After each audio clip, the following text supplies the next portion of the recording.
The content farm. I just see L in a story and I'm like, all right, drama video, maybe. Mushoku Tensei drama. Oh, ding, ding, ding, ding, ding, ding, ding. We hit jackpot. Why are Mushoku Tensei fans like this? And before we get started, we always have to cast the buffs, right? We always have to cast the buffs before we go in.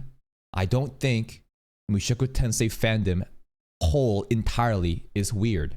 I think there are a lot of rational, sensible people who enjoy this grand story. Such a rich, just an amazing world building, deep, rich lore, a power system, well thought out, carefully crafted, the politics. It's amazing.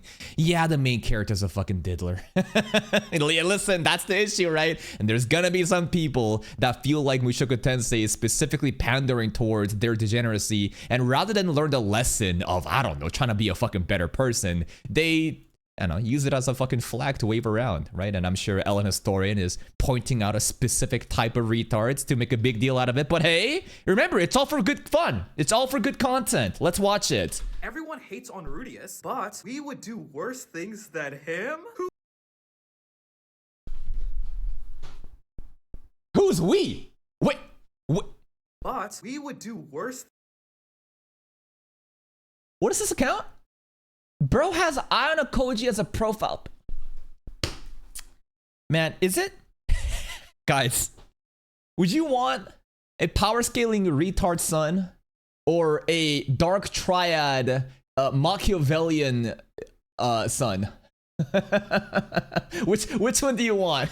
Do you want a guy with a picture of Gojo Satoru or Goku or do you want a guy with a picture of Ayano Koji or fucking Light Yagami from Death Note?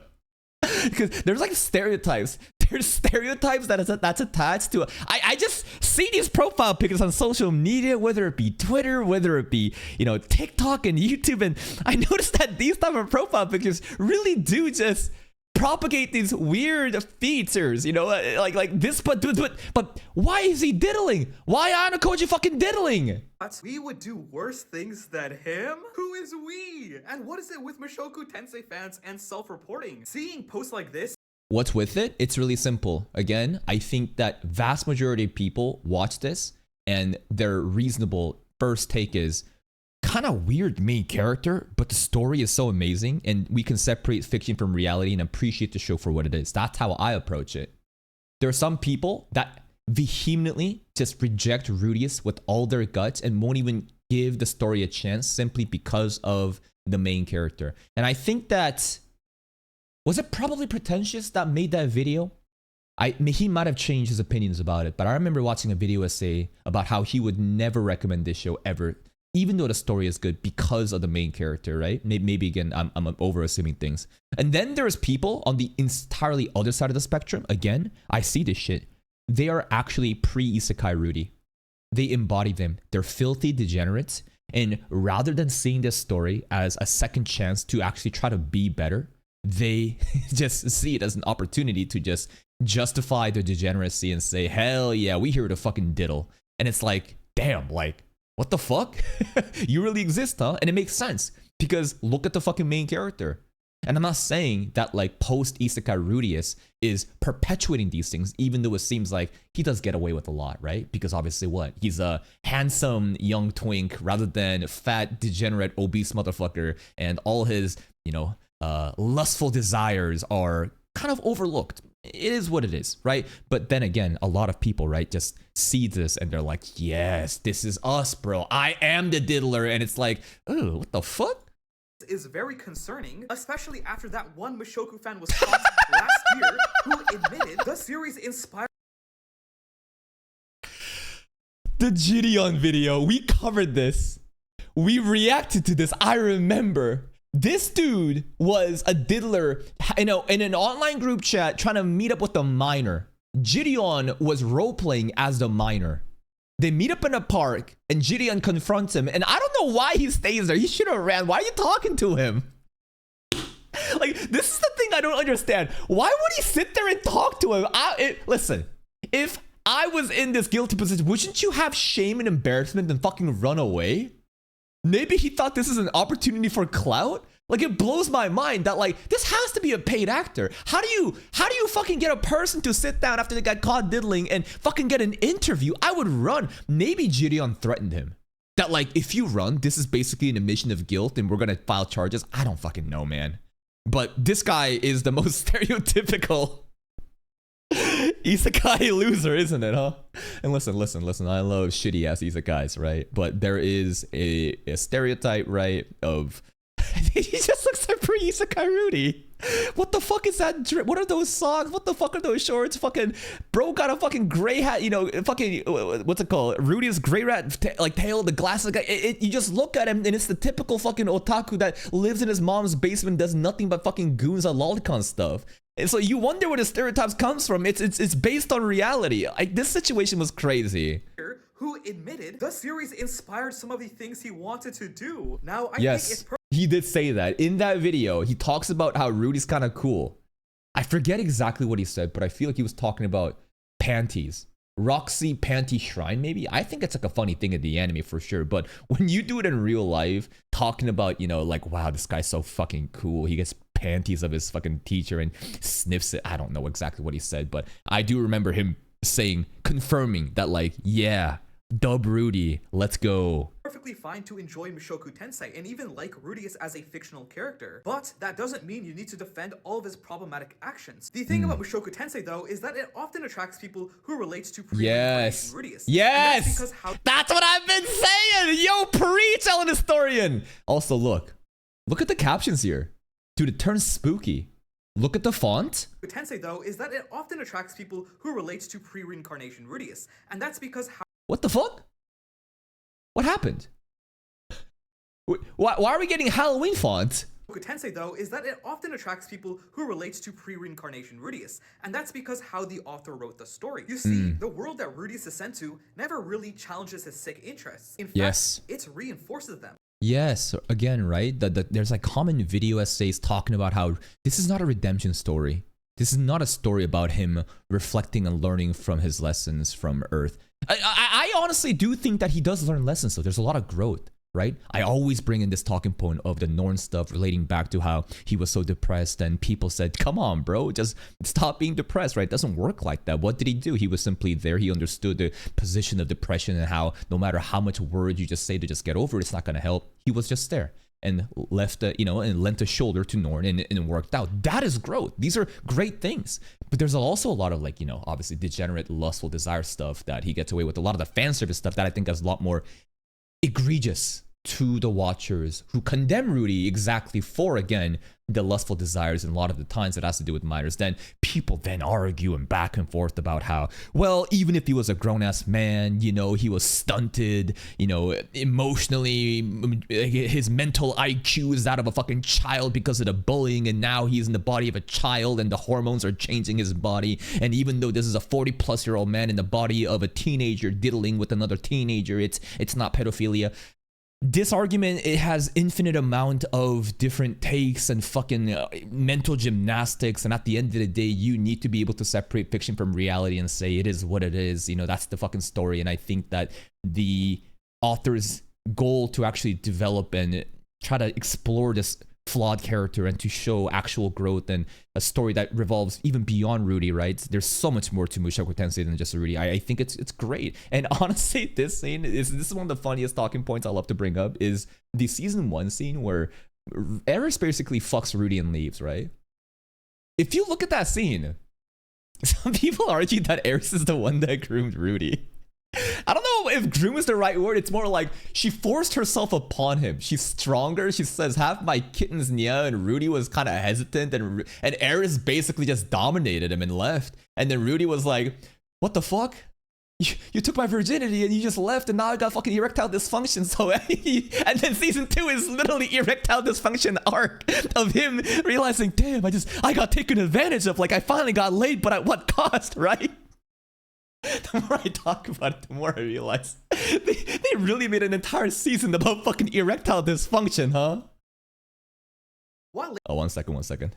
Interests. In fact, it reinforces them. While later in the story, he does acknowledge that his past actions were wrong. Okay, great. This aspect specifically comes without any real consequences, making it feel rather hollow. What should be the consequences? So it's not enough for him to say my B. What does he need to do? Should a wife die? Should his child die? Should he get his other arm cut off? I don't know. I feel like acknowledging that my B and trying to be better as a person. I'll take that. In a way, the story even lets him benefit from his past degeneracy, for a lack of better wording. All of this ultimately leads to the... Is this kind of talking about how the culture of Mushoku Tensei, the world that exists, you know, he gets multiple wives? Is people upset about that infidelity? That's probably the last thing I'm upset about. I think it's funny. I think that it's funny that his father also basically entrusted him, gave him blessings that Rudy is my son. Sometimes you need more than one sword. You need some different tools. You never know what's gonna happen. Not just 2 swords, we're going 3 swords. We're going Santoryu as Ares returns in the next season, right? That, I don't really care.